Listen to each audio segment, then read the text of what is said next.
गौतम बुद्ध के पास उनका एक शिष्य आया और बौखलाए स्वर में बोला, जमींदार राम सिंह ने मेरा अपमान किया है। आप सभी चलें, उसे सबक सिखाना होगा। बुद्ध बोले, प्रियवर, सच्चे बुद्ध का अपमान करने की शक्ति किसी में नहीं होती। तुम इस बात को भुला दो।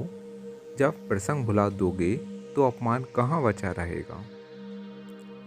शिष्य ने कहा, उसने आपके प्रति भी अपशब्दों का प्रयोग किया था। आप चलिए तो सही। आपको देखते ही वह शर्मिंदा हो जाएगा और क्षमा मांग लेगा। इससे मैं संतुष्ट हो जाऊंगा।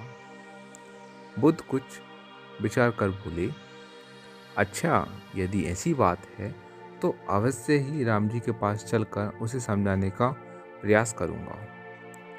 शिष्य ने आतुर होकर कहा, चलिए, नहीं तो रात हो जाएगी। बुद्ध ने कहा, रात आएगी तो क्या, रात के पश्चात दिन भी तो आएगा।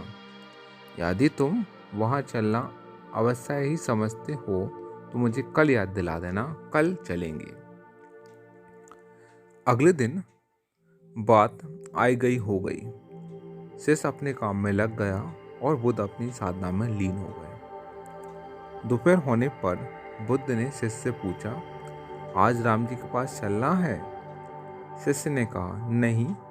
मैंने जब घटना को फिर से विचार किया तो मुझे इस बात का आभास हुआ कि भूल मेरी ही थी। अब राम जी के पास चलने की कोई जरूरत नहीं है। बुद्ध ने मुस्कुराकर कहा, अगर हम तुरंत प्रतिक्रिया देने से बचें तो हमारे भीतर की कटुता समाप्त हो जाएगी। शिष्य बुद्ध का आशय समझ उनके प्रति नतमस्तक हो गए। आप सब हमारे चैनल से जुड़े रहें। हम ऐसी ही प्रेरक कहानियाँ और उपदेश अपने चैनल पर लाते रहेंगे। धन्यवाद।